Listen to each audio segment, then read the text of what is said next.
What's up, everyone? Welcome to a True Underground Story podcast. I'm the host, Timmy Burner. Today I'm with Ooze2Nasty. So, tell me a little bit about yourself. Where are you from, Ooze? I'm from Dayton, Ohio, born and raised. West Side. West What was Side your boy. childhood like growing up on the west side of Dayton? Uh, it was different. I can say it was pretty very eventful. A lot of stuff going on, but for the most part, I feel like I had it not easy, but it wasn't extremely hard either. It's a lot of wild stuff going on in the west side of Dayton, as everybody pretty much knows. So I could just be used to it. I might have had a crazy life, and I'm just I don't know. Um, Now you've worked with Jasiah. Did you kind of like grow up with Jasiah, or how did you two end up linking up? Jasiah is my Okay. grandma's sister's son, so that's my cousin. Um, But yeah, I've been knowing him his whole life. I'm older than him, so yeah, that's how I know how did Jasiah. you come up with your stage name of Ooze2Nasty? Um, I love Power Rangers. Love Power Rangers. So like as a kid, I used to like, and I'm probably like the opposite. I always want the villains to win in the stories. Uh, as a kid, like I just really used to like Ivan Ooze from Power Rangers, and even though I knew the end, I just want Ooze to win so bad. Like, and my uncle came up with that name for me. Like, we was playing like Final Fantasy on like PlayStation 1, and I was coming up with like a screen name. I was probably was like 4 years old. I was like 4 or 5, and he was like, your name is gonna be Ooze. I'm gonna name you Ooze on here. You're gonna be Aaron Ooze. So that was it. Started off as Aaron Ooze. My name's Aaron. So my first name was actually Aaron Ooze Beats, like Ivan Ooze, but it was Aaron Ooze. But then I switched it over to Ooze2Nasty. So that's how I got my name. I got my That's name pretty from my dope. uncle in Power Man, Rangers. Ivan Ooze was slinging that lean. Slanging that man, what? He was ahead of his time. That's what I was trying to stop him. How long have you been making music? Does it like go back to high school, or when did you like start making music professionally, I should say? Professionally, probably I would say professionally maybe 3 4 years ago. Professionally, like if by definition, yeah, like 3 4 years ago. But I've been making music about like 20 years. I started playing the trumpet in 4th grade. So since 4th grade, I've been doing music stuff. I've been doing music stuff my whole life. My family came up in church, so you know how that style goes, that lifestyle goes in the church. Everybody's a part of the choir. But yeah, besides that, I probably started actually doing it professionally about 3 years ago. Now I know you also make beats, so you're a producer. What came first, producing or being like an artist? Um, I'm not sure if one really came before the other. I always like used to write. I started like writing poems and stuff, like 5th, 6th grade maybe. But I think I started both around like the same time. 4th grade, I started taking instruments serious. I played around with different instruments my whole life, but trumpet is what I decided on. And then maybe like the year after that, I was like writing. So like from like middle school to like beginning of high school, I was back and forth between trying to decide if I wanted to rap or if I wanted to be in a band or some shit like that. But I think I started both around like the same time, really, at the same time, probably about ten So what years kind ago. of music did you grow up listening to, whether it was the stuff you seeked out or the stuff your parents had you listening to? A little mixture of both. I grew up listening to a lot of jazz music. my grandpa used to play keyboard with the Ohio players and stuff. So like before he passed, I used to watch him. I used to watch him a lot and listen to him play jazz music all through the house all day long. He'd throw records on, and he'd pull out his keyboard and freestyle with the records, and just sit back, smoke in the living room, and chill. But I grew up listening to R&B, old school hip hop, rap, country music. I listen to a lot of music, gospel. You know, I've listened to and chose to listen to a lot of different things. So kind of growing up listening to a lot of jazz and church music and all these different styles, where did you kind of, would you say, what artist really influenced your style of producing to your style of just as an artist? Um,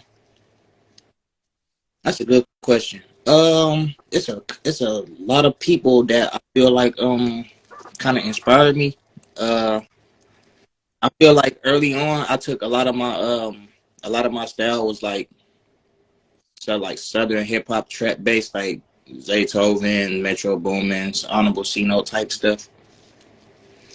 But I'm naturally like a funky dude. Like people call it the West Coast sound, but it's really just the Dayton sound.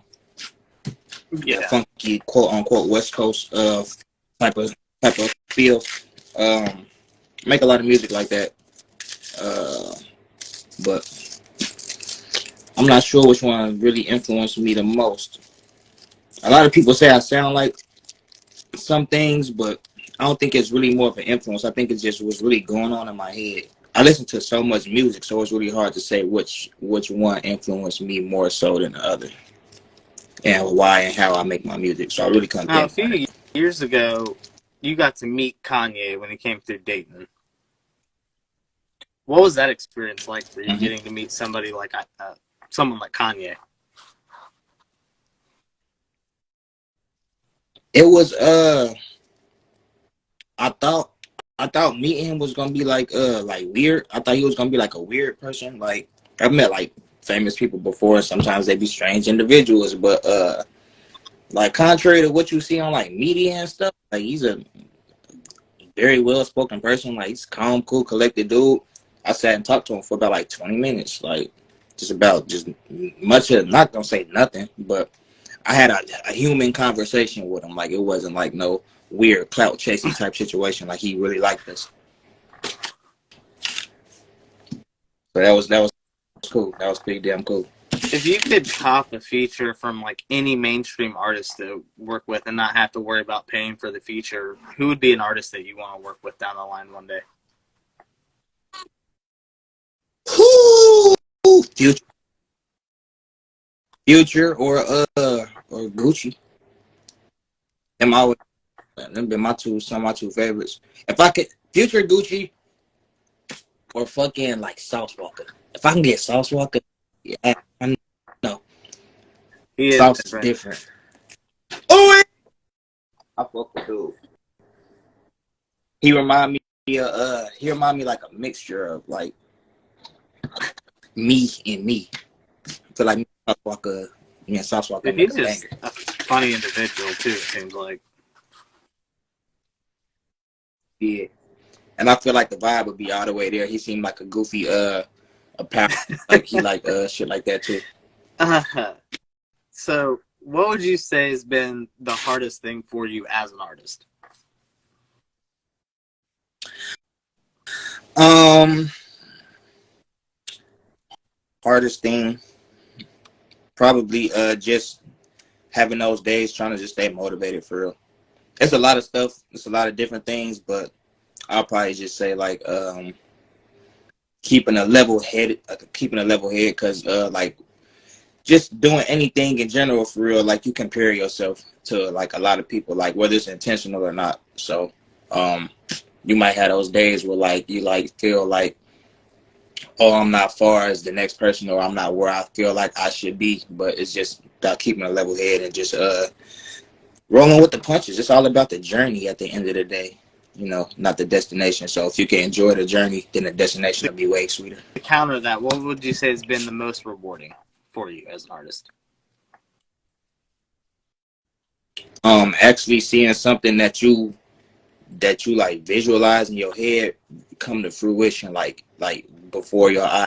You know that it happened because of you. Like it's a lot of times where, like, even if it wasn't directly involved with me, I can tell that, like, I know I did this behind the scene and helped this happen. Like, it's like rewarding, like, because a lot of people can't do that.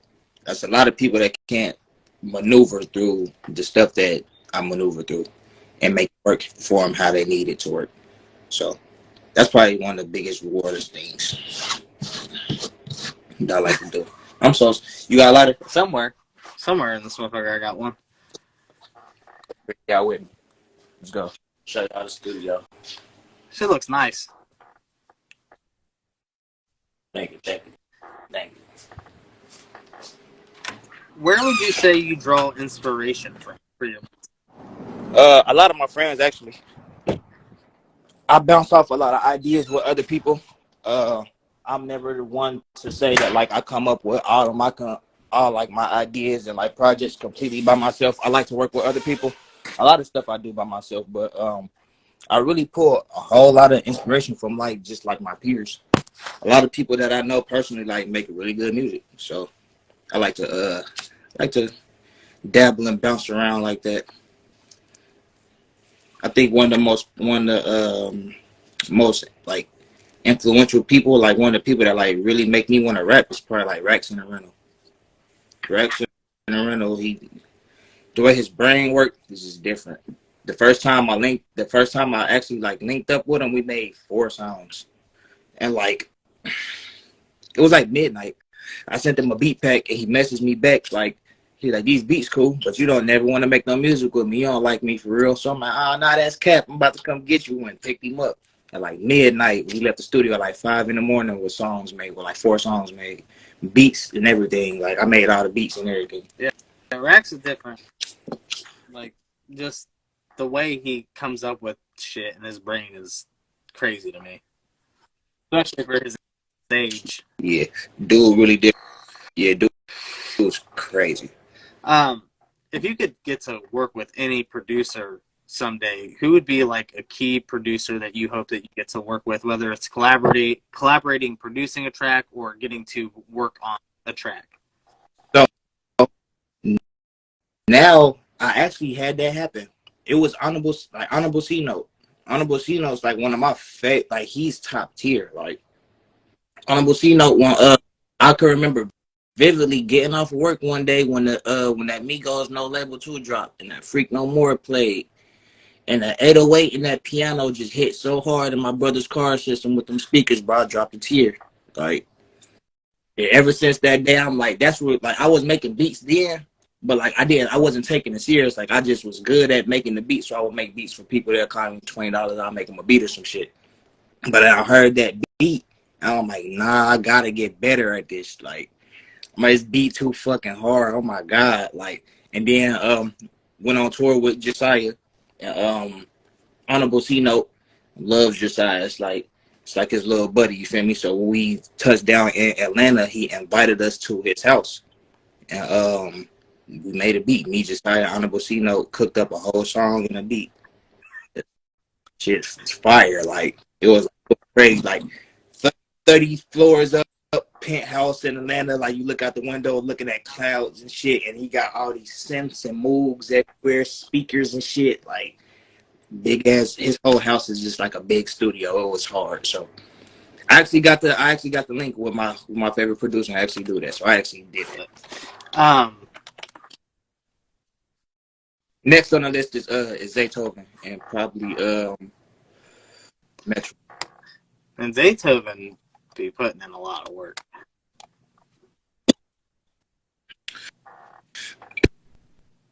Who's your audio cut out? Yep. You hear me now? Okay. I think that's where like my work ethic came from, was watching videos of Zaytoven. He'd make like 10 beats, like right there, like it wasn't shit. And I'm like, I'm making like 1 or 2 beats a day max maybe, and they pushing out 10. And then I used to think about how many songs I actually knew that Zaytoven produced, and I'm like, well, he has to be making this many beats a day if he got all these artists on all these songs and tracks and stuff. So Zaytoven is the next one that I gotta meet for What sure. was that experience like going on tour with Jasiah?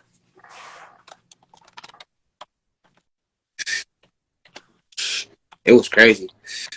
It was it's really one of those things where it's like you never knew you needed the experience. Like that's an experience that I needed to have in order to understand like where I'm going with the music shit, like and what like because I had a goal. Like everybody wants to make music and like well, I'm not looking for fame. I just want to be able to live comfortably. But like everybody want to see what it feels like.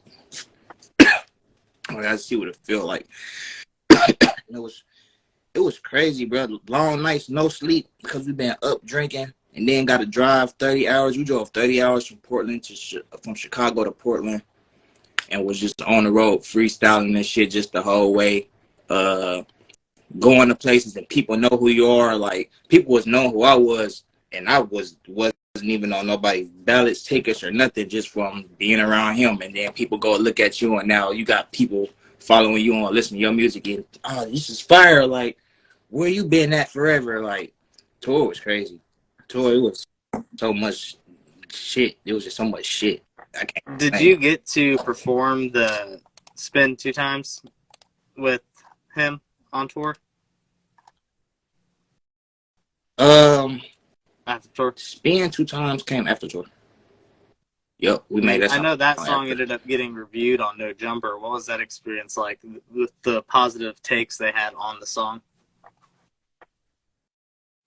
That's I was scared because we was on live waiting for them to play that video for about 2.5, 3 hours, maybe watching them review other people's shit before they got to ours, and they was flaming everybody's shit. I'm talking about this beat's trash and he just doesn't look like he needs to be on camera and all that and he's goofy. And then like it get to the point where like sometimes they don't even review the music. They're just talking while the dude's playing his song in the back, like, and they just having a whole conversation. So I'm like, damn, they don't give a fuck for real.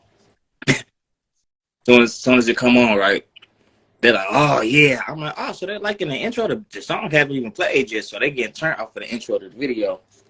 And it's a part in the video where I had one of my friends like typing on the internet saying like this shit's trash as fuck, and we like outside his house and like we're like banging on his window, but like he looks out the window and he's like 7 stories up, so he's like, how's they knocking on my window and there's 7 people outside with the guns? So I like really made that a point to the to Cuddy and my dude when we was making the video. I wanted that to be an important part of the video, and when they reviewed it, that was the part that they was talking about. I'm like, wow, we wasn't even gonna do that at first because it just seemed like too much, and like that's what they saw and spoke on. So it was cool, bro. I like that shit.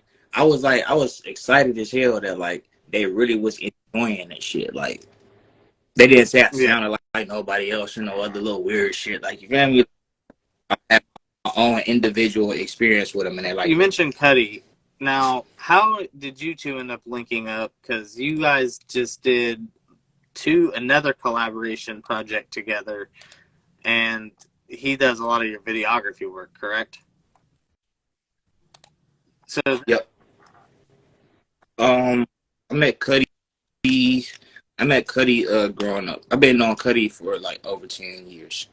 Maybe like 10, 15 years almost. I was walking down the street one day, around the neighborhood from where we lived at, and yeah, I just saw a kid back with a basketball rim. Shit, I'm like, shit, let me play basketball with you. He's like, all right, shit. That's just how I met him, and I've been on him since he was about probably like 10 or 11. so he like little bro to you. Yep. Yeah. Now, the tape that you guys just did was actually his, the Coochie music. Yeah, it was a collaborative effort. I fuck with it. It's dope. Thank you. We got another one about to drop too. Not another Coochie music, but we got probably 2 more tapes coming to y'all like the next month. If somebody was wanting to get a beat from you, do they just reach out to you on Instagram, or do you got a website? I usually just Okay. have people like reach out to me. I website, but like you can purchase beats off the website. It's more so like listen to it, and then like I discuss. Like I work with people's budgets a lot, so like, I don't like to like set prices and then like my prices be too high because like I want $500 for an exclusive, but if you're willing to buy more than one exclusive, then we can figure something out on the price. It always just depends on like how much work I feel like I put into the beat. Now, what if somebody was wanting to get a feature from you? What Features start like at 100. You can give me $100. It's a fair price. It's a fair price. Yeah, I feel like I'm being very modest with $100 feature price. So I got a game I play on here called This or That. I present two artists to you, and you tell me which one you're gonna bump. Right. G-Unit or Slaughterhouse? G-Unit or Slaughterhouse? XXXTentacion or Juice WRLD? Juice. Kevin Gates or Joyner Lucas? Kevin. Machine Gun Kelly or Kid Cudi?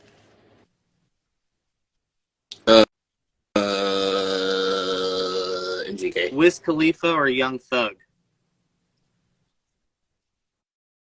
Oh fuck. Oh shit. Oh, why you have to put them together? Shit. Hey, you really just fucked me up with that one.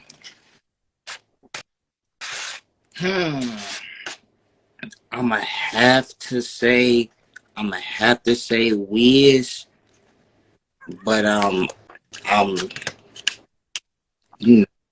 just because I have to pick. I'm gonna say Wiz, but yeah, I say that reluctantly. Nardo Wick or Pooh Shiesty?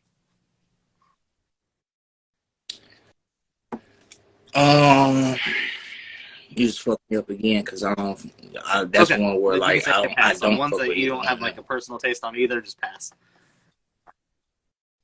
Yeah, I'm passing out. Nah, matter of fact, I'm gonna go with Nardo. Go with Outkast or Wu-Tang? Oh.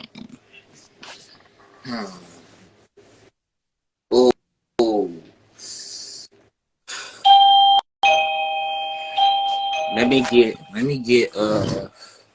damn, let me get Outkast. Come on. Damn. Eminem or The Game? Give me Uncle Eminem. Give me Uncle Eminem. E40 or Twista? Damn, you just fucked me up once again. E40 or Twista? E40 or who? Twista. E40. You said E40 pretty fast though, but Twista, I don't know. I'm gonna go with E40 though. 21 Savage or Kodak Black?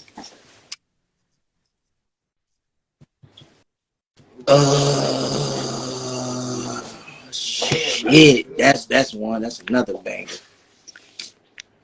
I'm gonna say 21, but I say that reluctantly. Absol or Schoolboy Q? You're the first one that's given me Absol in a while. Because people don't know music. J. Cole or Kendrick? Give me Cole, yeah. Tory Lanez or Chris Brown? Music Soul Child or Drew Hill? I just feel, I'm sorry, before I picked that one, I feel like that last question was like kind of crazy too. Just those two people together, and that was kind of wild. But Tory Lanez? Yeah. It's definitely Chris Brown. Yeah, it's definitely Chris Brown. But Music you said Drew Hill or Music Soul Child. Jay-Z or Nas? Keith Sweat or Luther Vandross? I need Keith. Keith for sure. Royce the 5'9" or Benny the Butcher? Give me 5. Nah. Gucci Mane or Jeezy? Gucci.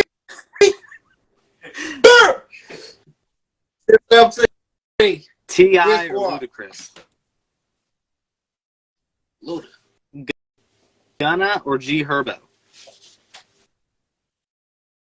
Uh, shit. Young Dolph give or her a- Nipsey Hussle? Them RP both for them. Dolph. Lil Durk or Lil Baby? Baby. Kalani or Summer Walker? Coil Some. Ray or Bia? I never. I'm gonna say B. Yeah, for sure. ESTG or 42 Doug? uh, damn. Give me go Baby to. Keem or Jid?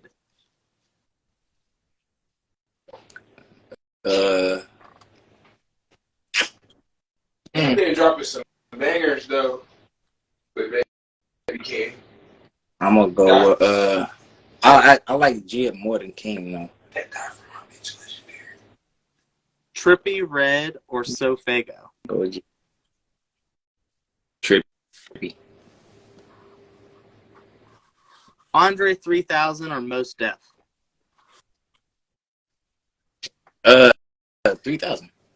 3K. So, when you're making your music videos, do you go into them like with a full concept in mind? Do most of your music videos kind of have like a story behind the music to them? Sometimes, but not really. I mean, like the actual story, like with like a meaning, maybe two or three times, if that. But a lot of times, it's just we like, hey, this would be cool for a video. Let's go do this. So we go do it. Like we'll make songs. We'll make the songs. The songs have more meaning than the videos a lot of times. But they kind of. So I've seen you live multiple times now, and the one takeaway I always have from when you perform live, the size of the crowd does not ever matter to you. You always bring the same energy. At what age did you kind of develop like that kind of stage presence?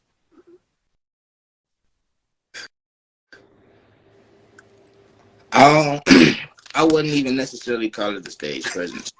I think I'm just like that. So I think that's just pretty much what it is.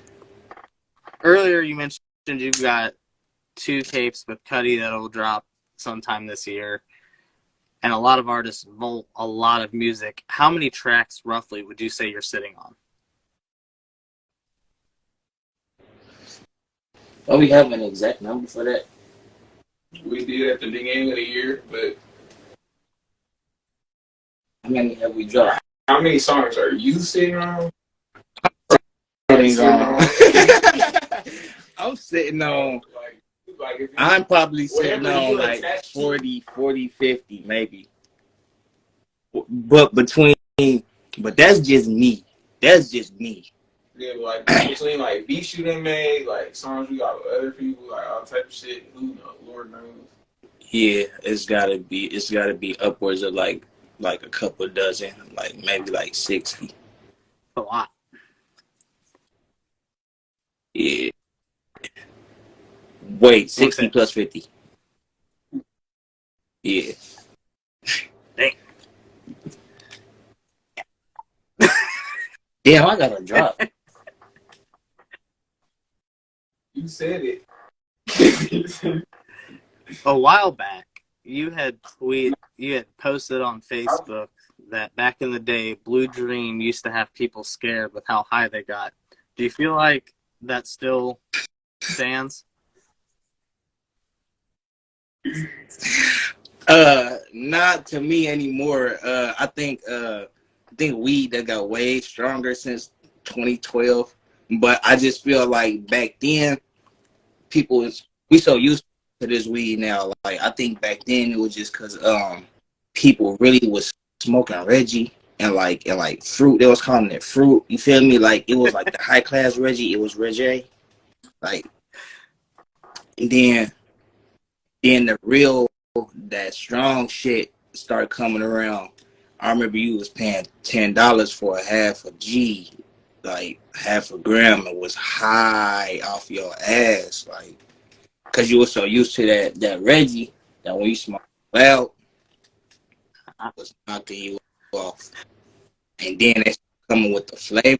Like at first you was just getting like Kush or Perk. You feel me? They was just calling it Kush or Perk shit. Then they start coming with the flavors and shit. And that's what fucked it up. That's when I had something called Razzleberry Kush. I remember like it was yesterday. I smoked a half a blunt of this shit and was stuck outside the house like high sitting on the porch. High as hell, like, whoa, I can't move. I think the first time I ever smoked Fire. Blue Dream, that was kind of like my experience. I fucking was like glued to the couch. I was like, I ain't getting up. This is where I lay. My first Blue Dream experience, I think I like walked 30 minutes the other direction of my house. Like I was at the park smoking with one of my friends. And I stayed like 5 minutes from the park. Mind you, I stayed like 5 minutes away from the park. I get up and everything spins. I'm trying to go home. I start walking and walked like the wrong direction for like a good 20 minutes before I realized, like, bro, this is not the way to my house. And had to turn around. I was like 17, high as hell. You had tweeted a while back at Ray J to get at you because you had some idea for some glasses. Have you tried to make those glasses yourself? No, I have not.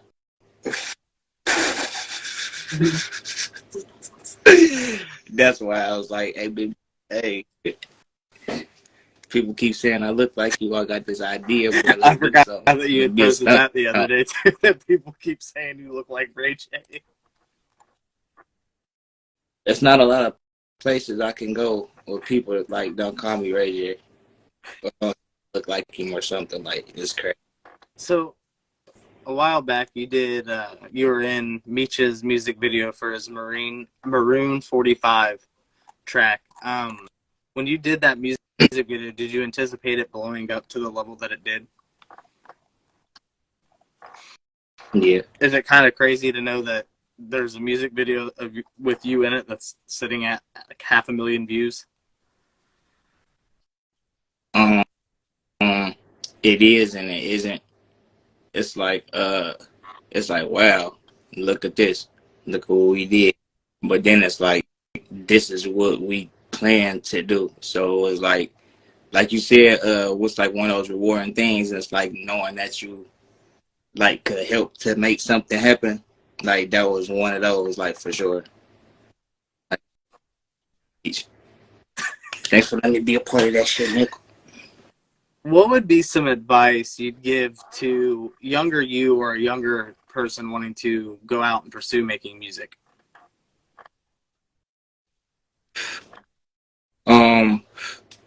Go out and make the personal connections. Like the internet is cool. Internet is great. You can do some great things through the internet. But I feel like a lot of the things that really advanced me further in my career came from me going outside and going to different places where I know I should be at and talking to the people that's already there. Like I feel like somebody's gonna remember you more from an in-person like conversation or like an interaction versus where if I'm just hitting you on a DM internet or something. So yeah, go outside, go travel if you can. If you can't, make a way. A lot of different ways. I feel like if you really want to do it, then you'll go. I'll never The first time give I up. saw you perform live was at a Pass the Ox event hosted by Puka Scotty, and you were wearing like a hazmat suit. What was the choice? What led to the choice of wearing the hazmat suit before that performance? I think it was an astronaut suit. It was an astronaut suit, and I had some big old white shoes. I couldn't find the helmet, but I don't know. I'm very random and sporadic with like the things that I do. I don't really think about it too much. I just was like, bro, I'm about to wear this. I'm gonna wear this tonight. I had a whole different outfit, and I'm like, I'm about to put the spacesuit on. Like, fuck it.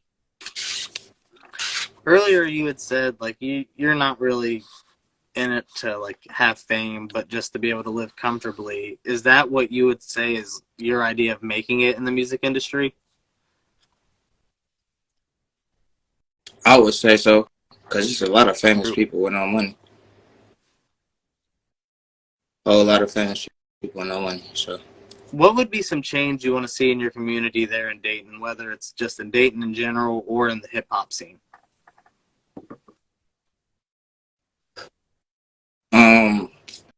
in Dayton in general, I feel like we lack things for like the youth. Like we used to have stuff like people used to throw like events at like parks and stuff. Used to have like the free lunch trucks pulling up to the parks and giving out food and having programs and stuff and getting kids into doing like karate and baseball, basketball, different teams and leagues and stuff like that. I feel like that really like fell off and made Dayton less of a community.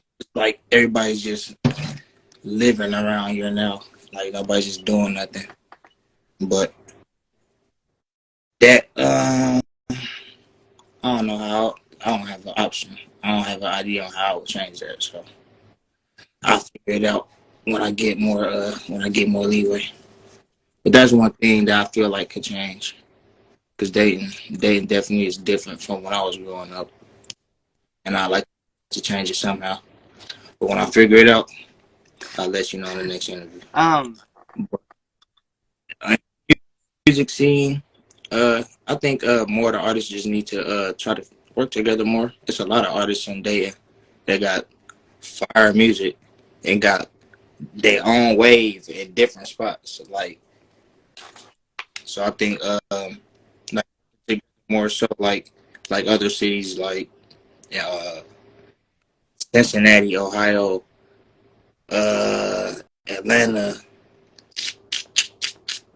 You got Texas. Everybody in Texas mostly. I don't know. It seems like they got more of a community. We need to come together and make like a community so we have our own like style. You know what I'm saying? Like Dayton, I feel like Dayton doesn't have a style or like I agree. sound.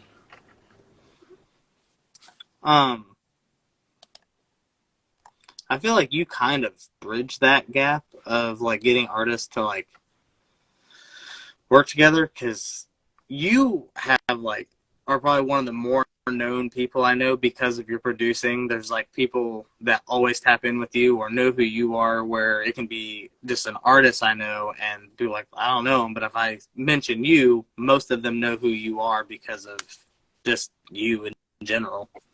So I feel like you kind of are bridging that gap of getting people to work together.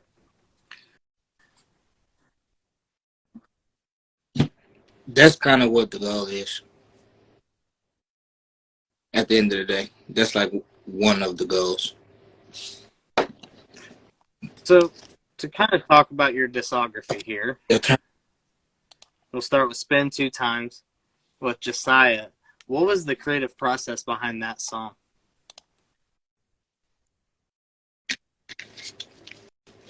I made the beat on accident.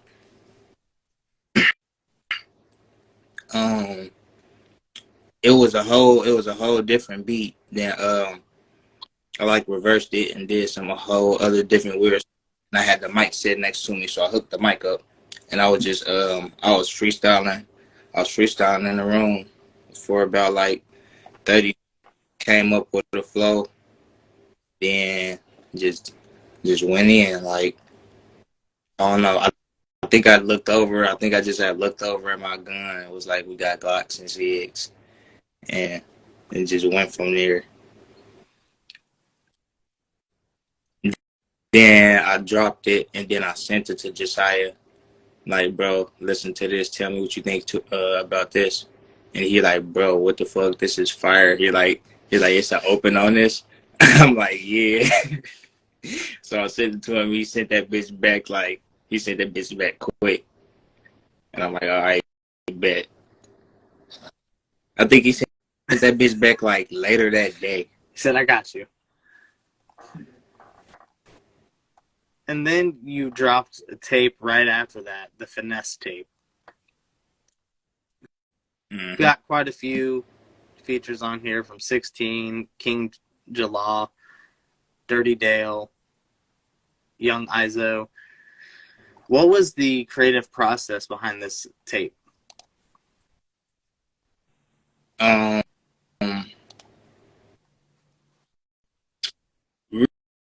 really, I was a lot of those people, like, they good at freestyling. Like, they just real good at making music.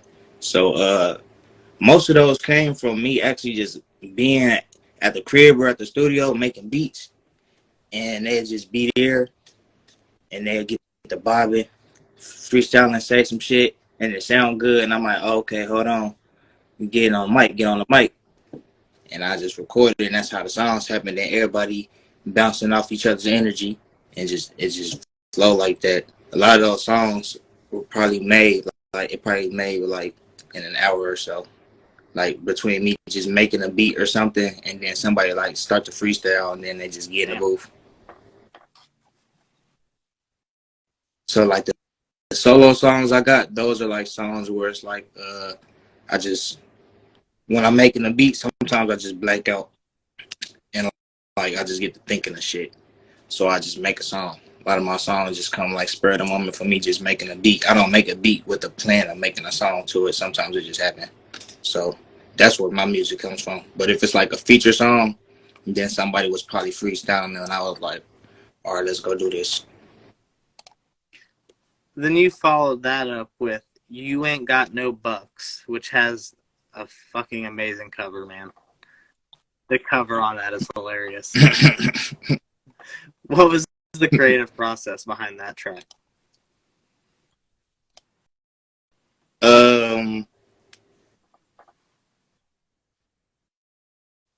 I was kind of that's like, I don't know if anybody does this or not, but like sometimes when I make music, I'm talking to me.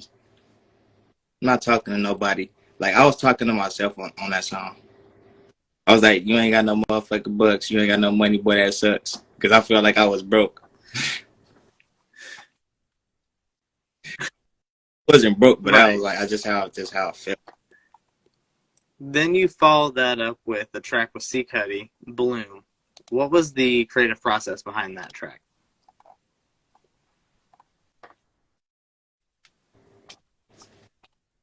Did you just walk in the crib one day I was making the beat? I think so. No, I was over there making the beat. No, did you wake up to me making the beat? I just remember you was like, the beat happens. I mean, it happened so fast. Yeah, like the song happened so fast. Bro, that was one of the fastest songs I ever made, bro. We made that song in like 30, like I swear we made that song like 20, 30 years, bro. Like on everything. Like it was like, that was literally one of the fastest songs we ever made. Cause he was making the beat and I just got the freestyler. I was like, I should be 500 on the weekend. And I just got, yeah. And I was like, hold on, wait. And I said, yeah, on the part where I said, hold on, I was really like, wait, hold on, bro. Yeah, that happened. That was one of those, like I was saying, like a lot of those songs, they just happen. I'm making a beat, and somebody will say something. I'm like, oh yeah, I'm about to turn them. Don't lose that energy, because I just know like you can freestyle. People freestyle and be spitting for an hour, and then as soon as you turn the mic on, they can't do it. Yeah. So I'm like, all right. As the first instance, I see somebody want to rap, I'm turning the microphone on because that's when you go. Then you followed that up with Heartbreak Hotel with you and C.N.O.T.E. What was the creative process behind this tape? Ooh. Heartbreak Hotel was a lot of long nights, blood, sweat, and tears. Like literal blood, sweat, and tears. Heartbreak Hotel is exactly what it sounds like. It might not sound like it in the music, but if you listen to the lyrics, my boy, we was heartbroken. It was just we was going through a lot. Like I was telling you before, like I've been knowing Cuddy for a long time, so it's one of my closest friends. So when we go through stuff, we go through it together. Like at the same time, even if we like separate, like it's weird. Like we like tethered on some weird shit. We be going through the same shit at the same time. So around that time, we was going through some crazy shit, and we was like, shit, music therapy. Let's get it out on the mic.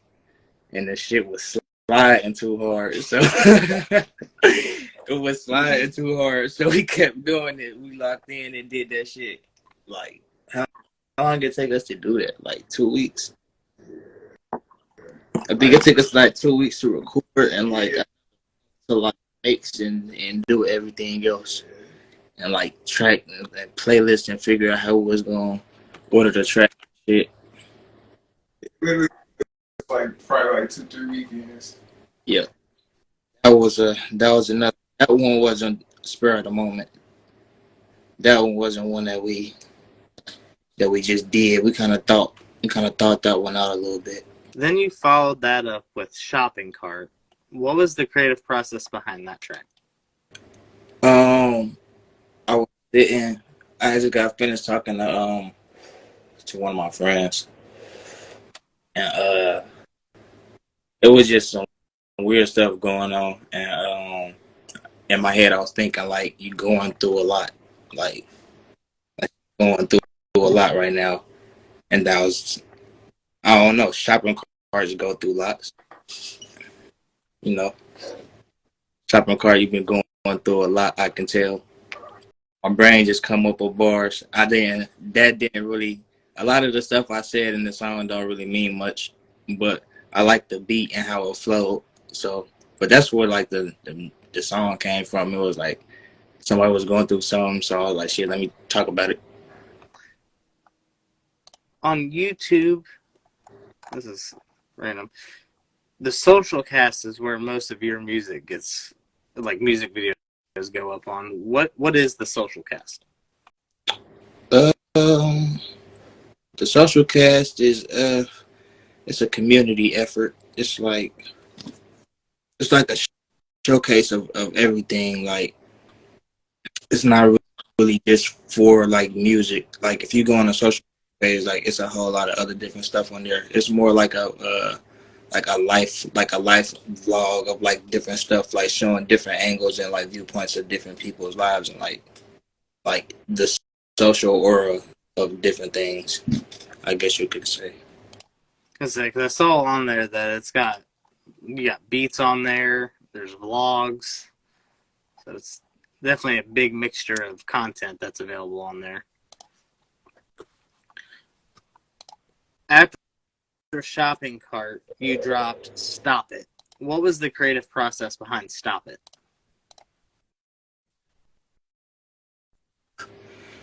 I was making a beat in the living room, and I was just freestyling. My mic was already on because I had just finished the session. I had like an early morning session. Did the session, got the session out the way. They was looking about some beats, and I was just showing them some beats.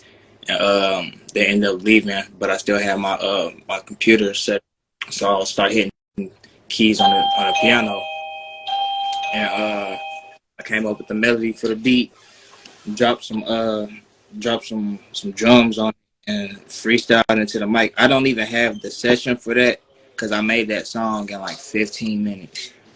Like I freestyled that verse. I made the beat and freestyled that verse and saved it as an MP3, but I never saved like the file to that. Like to this day I don't have it. Like I can't remix it or do nothing to it. Like I made that song in like 15 minutes. Then you followed that up with Handle It. What was the creative process behind that track? Okay, so my dude Donnie, that I'm cool with, he hit me up and was like, "Yo, my little brother makes music and he's kind of hard. He hard. I feel like y'all probably make a banger together." So I was like, set the session up. I put up to the engineer house and I set up the computer and made a beat. was in there vibing for a little minute, and I felt like I wasn't liking like the direction like where the beat was going, so I like put like a filter, like cut it in half, and like it like changed the whole mood up. Bro hopped in the booth and started spazzing, and yeah, hands was crazy. It was a crazy night. We was up high as fuck. Then you and C.N.O.T.E followed that up with a single titled Transitions. What was the creative process behind that track? Alright, so on Transitions, like that was kind of like inspired by like Pierre Bourne. Like I don't know if you like listen to Pierre Bourne. That's like another one of like I forgot to say Pierre when you was talking about like a producer I want to work with. Like that's top 3 too for sure. But in Pierre Bourne music, his songs like transition. It sounds like this one long song like with a transition in it. Like it's crazy. So I was making a beat and I was trying to. I wasn't like trying to like copy it, but like that's like just kind of like how it happened. So I was like, let's do something on here. I think what was we just about to do one song and we just kept adding to it. Me and Deli made the beat. You and Deli made the beat, and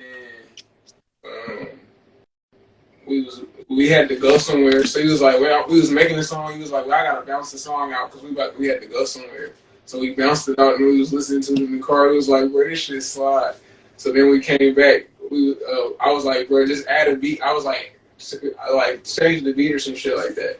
And I kept like, adding to it, and I added to the beat. It was one song that turned into like 4 songs. Yeah, it was the first part, and then like we just kept adding shit. Yeah.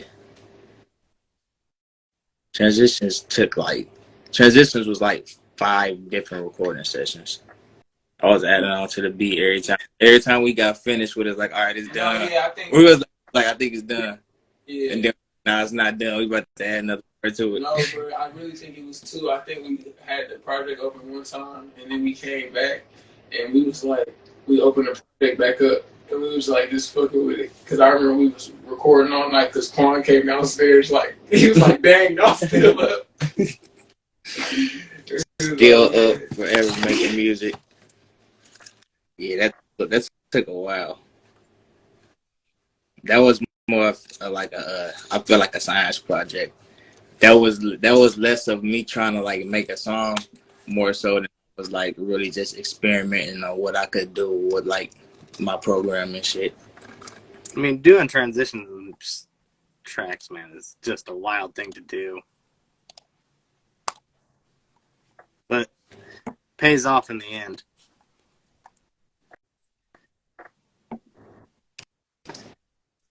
Then you and C.N.O.T.E followed it up with Apple Pie. What was the creative process behind Apple Pie?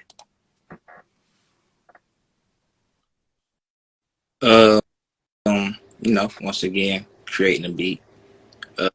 I was sitting in the crib eating some apple pie. It's just be simple. It just be little simple stuff, little simple things like that. That song really came out of nowhere. Then you followed it up with you and C.N.O.T.E followed it up with another collaboration tape, Gym City Volume 1. 17 tracks. What was the creative process behind this one? We had a lot of music and we just trying to figure out like really what we wanted to do with it. Like how I'm sitting on all this unreleased music, we was just sitting on music and we just been making songs like let's figure out what we want to do for like the next like couple quarters of music. So we sat down and picked like a plan out. He created an account, Cuddy created an account on SoundCloud called Gym City for just songs that we would just like just little spam songs we're just making just to make like we'll just make songs on some I guess to like not practice but you got those songs you just throw away. But it was kind of hard though. So we made a separate account for those songs. and then that turned into more so like a collaborative like music page. Like Gym City is anybody in Dayton. Like anybody in Dayton is Gym City. You can be Gym City. You want to make a song with us, you can pull up to the studio with us, or we can make a song and throw you on Gym City. Like that's what that is. So with the Gym City, it was just a lot of the songs that we had from people from Dayton, and we threw it on that on that tape and called it the Gym City Volume One. I didn't even know when this one dropped, so I'm actually gonna be listening to this one tomorrow. You got a lot of dope features on there, and I like your music to begin with. So then you followed that up with 2 back-to-back releases of Troubleshoot Mac version and Troubleshoot PC version. What was the creative process behind that track and that idea of doing the Troubleshoot for different systems? We made me and Cuddy sat in the studio and like we kind of like worked on a beat together almost. I was more so using like his vocals as like to like use that to like build around the beat a little bit. And we made the first version, and then I just felt like the beat, it was a nice beat, it fit, but I felt like something else would have worked a little different on it. So I kept his vocals in the track, and I cut out the original beat, and I made another beat over like vocals in there, and then that's where the other version came from. Uh, it was his idea to like name it like the Mac version and PC version. And then you dropped BFFR Pitched Up. What was the creative process behind this track? That was more so an experimental track. We were just trying to make something different. Feel like you gotta step out your boundaries and make a different type of sound every once in a while. So that was really just kind of like something me and Cuddy and Deli came up with. Deli is another person that I work with too a lot. Deli Rollavelli, another fire producer. And then you and C.N.O.T.E followed that up with Coochie Music Part 1. What was the creative process behind this project? We was sitting talking about how people don't make like those slow songs no more. Like they not sing, like you know how like in the old '90s, the '90s and early 2000s, like the album covers, like the dudes is like singing to the girls' legs, like they on their knees and shit, like sing it to the coochie, like we like they not singing to the coochie no more, so we had to drop coochie music. Then you guys followed that up with your latest release that came out earlier this month, Thousand Island, or last month, Thousand Island. What was the creative process behind that track? That was like another time where like I was making a beat and then I just flipped the whole script on the same beat, like reversed it, added some different stuff to it, and I had Deli made that beat with me too. Me and Deli made that beat. We're sitting at the crib actually cooking up, and then we just came up with a flow. We came up with a nice little bounce, and kind of like a freestyle. We kind of wrote, but freestyled it for real. We made that song kind of fast too. I kind of wanted to use like a young thug type flow. That's why you got fucking me up with that question. Picking Wiz or Thug, that was hard because like that was like the reason I rap like that on that song. You, when we were doing that, you said you got tripped up by the Chris Brown and Tory Lanez. I put them together because they're both singers that can rap. I feel like Tory He is more had of a a lot rapper of than those a R&B singer, tapes though. that he did, so I was just kind of based off that. But I Yeah. always wanted to put him against Drake, but I feel like most people would choose Drake. Oh I feel no. like Tory Lanez is a rapper that sings stuff. Yeah, Tory Lanez is he for sure is a Chris rapper Brown that is a sings. singer that raps. Yeah, for sure. But it's not too many people that I would put against Yeah, that's why I Drake have them though. usually when I do throw Drake in. I put him against Wayne. I make people choose popular son. Yeah, and I'm going. Yeah, I'm going Weezy. Early on, who would people trust more to run their career, Birdman or Suge Knight? Then I felt like Suge Knight probably wouldn't like Uh, me talking down on him like that. So I'm gonna probably go with Suge though. I feel like me and Suge will probably get that's along true. though. I don't know what Suge's like. I ain't never actually met him. I just see he always be looking grumpy every time he get in trouble for something. But Nah. probably you never know, will we? Yeah. What's funny though is like of all like the older generation people, he's like the only one that kind of like stays off social media. Like Whack 100, anytime somebody says something about him, he is like going at them about it. Suge Knight just has to see how many people troll him on the daily and don't give a fuck. Well, he probably he probably really just don't give a fuck. But I don't see too many people trolling Not Suge these Knight days. either though. Not as of late. I forget. I think it was the last time he got locked up. He started getting trolled on Twitter. It's messed up, man. I need to leave that man alone. A lot of people they need to leave alone. Be beating a dead horse sometimes. Why did a bag of rap snacks piss you off? The Nicki Minaj ones. Oh, they were like disappointing. They were like disappointingly like it was like what? I was like maybe I got a bad bag or something. So like I doubled back on them one day and no, they was just weak. It's hard to make something with truffles in it weak. I mean it probably was artificial truffle. It was cruffle. Yeah. It was cruffle chips. All right, Ooze, I appreciate you coming on, man. Hey, anytime, man. I'm sure I'll Thank you for see you having me. out and about. We'll do another one Yeah. because it sounds like you're gonna be dropping a lot of music, so we'll have a lot to talk about. All right. Yeah. If you guys catch this on YouTube, make sure you like, comment, and subscribe. All of Ooze2Nasty's links will be in the description below. His IG, his Spotify, his Apple Music, his Twitter, and his YouTube channel for the Social Cast, where you will find most of his music videos. Make sure if you're an artist, tap in, cop a beat, cop a feature. He is willing to work with you. All right. Appreciate you Let's coming on, go. bro. Take it easy. Thanks.